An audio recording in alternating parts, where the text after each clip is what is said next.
প্রবাসে ঈদের আনন্দ লন্ডনে আমরা সবাই একসাথে। হ্যালো এভরিওয়ান, আসসালামু আলাইকুম, welcome back to my channel. আশা করি সব ভালো আছেন। এটা প্রবাসে আমাদের একটা ছোট্ট বাংলাদেশ। দেশ থেকে হাজারো মাইল দূরে, তবুও ঈদের আনন্দ একদম কমে না।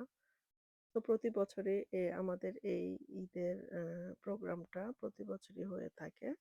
আমাদের ফ্রেন্ড সার্কেলরা আমরা সবাই মিলে এই ঈদের আনন্দটা একসাথে করি।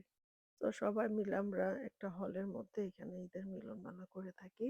তো দেখতে দেখতে ঈদ ২ থেকে ৩ সপ্তাহ হয়ে গেছে। তো এই সময় আমাদের স্প্রিং এর একটা বাচ্চাদের বন্ধ ছিল। তো সবাই মিলে এই বন্ধের মধ্যেই অ্যারেঞ্জমেন্টটা করেছে। আসলে ব্যস্ততার কারণে আমার ভিডিওটা আপলোড দিতে অনেক লেট হয়ে গেছে। যেহেতু এটা একটা ঈদের প্রোগ্রাম, তো আমরা সবাই মিলে করেছি। আর এখানে সবাই ২টা আইটেম করে নিয়ে এসেছিল। একটা ডেজার্ট, একটা ঝাল আইটেম। তো এখানে আমি ২টা আইটেম নিয়ে আসছি। একটা হচ্ছে ৩ লেচিস কেক, আরেকটা হচ্ছে ওই যে বরফিটা।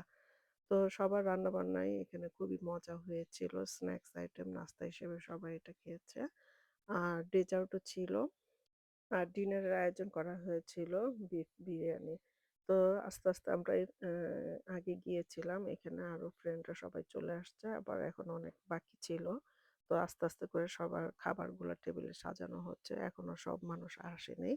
আর সেই সাথে এখানে স্টেজে অনেক কিছু সাজানো বাকি আছে। তারপর দেখলাম ভাইয়ারা সবাই মিলে এই ব্যানারটা মানে করেছে। তো তারাও সবকিছু রেডি করছিল। তো এখানে প্রিপারেশন চলতেছে এই প্রোগ্রামটার। তো অনেকে আসছে, তো সেই ফাঁকে আমরা একটু ছবি বা তারপর ভিডিও করে নিলাম। আর অনেকদিন পর এই মিলন মেলা প্রোগ্রামের মাধ্যমে সবার সাথে দেখা হয়েছে। খুবই ভালো লেগেছে। কারণ রোজার আগে সবার সাথে দেখা হয়েছিল।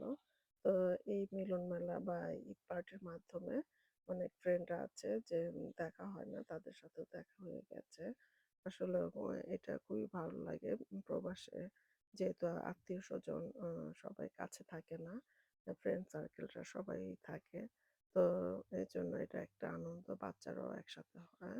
তারাও এনজয় করতে পারে। আর এদিকে দেখতেই পাচ্ছেন বেলুন ফোলানো হচ্ছে। আর এই বেলুন ফোলানোর মাধ্যমে সবাইকে আমি একটু ভিডিও করে নিলাম। তো ভাইয়ারাও অনেক কষ্ট করতেছিল স্টেজটা আরো সুন্দর করে ফুটিয়ে তোলার জন্য। তো আসলে সবার সম্মিলিত প্রচেষ্টায় এই অনুষ্ঠানটা হয়েছে। তো খুবই ভালো লাগছে। আসলে বিদেশের মাটিতে একসাথে সবাই মিলে যে আমরা আনন্দটা করি, এটাই অনেক। তো বাংলাদেশে যেমন আত্মীয়-স্বজনরা সবার সাথে অনেক সময় কাটায়, আড্ডা দেই। তো বিদেশে এটা হয় না। আত্মীয়-স্বজনদের সবাইকে, কাছের মানুষকে খুবই মিস করা হয়। আর এটা ছিল আমাদের ঈদের আনন্দের 2nd পার্টি। তো 1st পার্টিটা আমাদের ঈদের দিনই হয়ে গিয়েছিল। তো সেখানেও আমরা আরেকবার একসাথে হয়েছি এবং আনন্দ করেছিলাম। ওটাও ডিশ পার্টি ছিল। তো সবার ব্যস্ততার কারণে অনেক সময় সবার বাসা যেতে, যেতে অনেক লেট হয়ে যায়। তাই আমরা একসাথে সবাই মিলে এক বাসায় মানে আনন্দটা করি। আর এদিকে দেখতেই পাচ্ছেন অলরেডি টেবিল গোছানো হয়ে গেছে আর স্টেজটাও মোটামুটির মধ্যে খুবই সুন্দর হয়েছে। আর এই ফাঁকে বাচ্চাদেরকে ওদের একটু নিয়ে ছবি ভিডিও করা হচ্ছিল, কারণ ওরা তো বাচ্চারা একদমই ছবি তুলতে চায় না। আর এদিকে দেখতে পাচ্ছেন যে আমি প্লেটে অনেক ধরনের খাবার নিয়েছি। তো এটা আমরা বান্ধবীরা মিলে একসাথে খাচ্ছিলাম। আর এই তো আড্ডা দিতে, দিতে ডিনার টাইম হয়ে গেছে। তখন এই যে ডিনারের সময় সবাই খাবার সার্ভ করছিল। তো খাওয়া-দাওয়া শেষে অনেক, অনেক আড্ডা দিয়েছি, ছবি তুলেছি সবার সাথে। খুব সুন্দর একটা সময় কাটিয়েছিলাম। তো ভিডিওটি কেমন লেগেছে অবশ্যই জানাবেন। ভালো লাগলে লাইক, কমেন্টস আর শেয়ার করতে ভুলবেন না। আ এরকম আরো অনেক ভিডিও আছে যা আমি শেয়ার করে থাকি। তাই আমার পেজটা ফলো দিয়ে রাখতে পারেন। আর এই তো বাসায় যাওয়ার সময় হয়ে গেছে। তো আমরা অনেক রাত্র ১২টা বেজে গিয়েছিল। তো এই তো আস্তে, আস্তে বাসার দিকে রওনা হচ্ছি। ভিডিওটি এতক্ষণ দেখার জন্য আপনাদের সবাইকে অসংখ্য ধন্যবাদ। তো আজকে এ পর্যন্তই। সবাই ভালো থাকবেন, সুস্থ থাকবেন। আল্লাহ হাফেজ।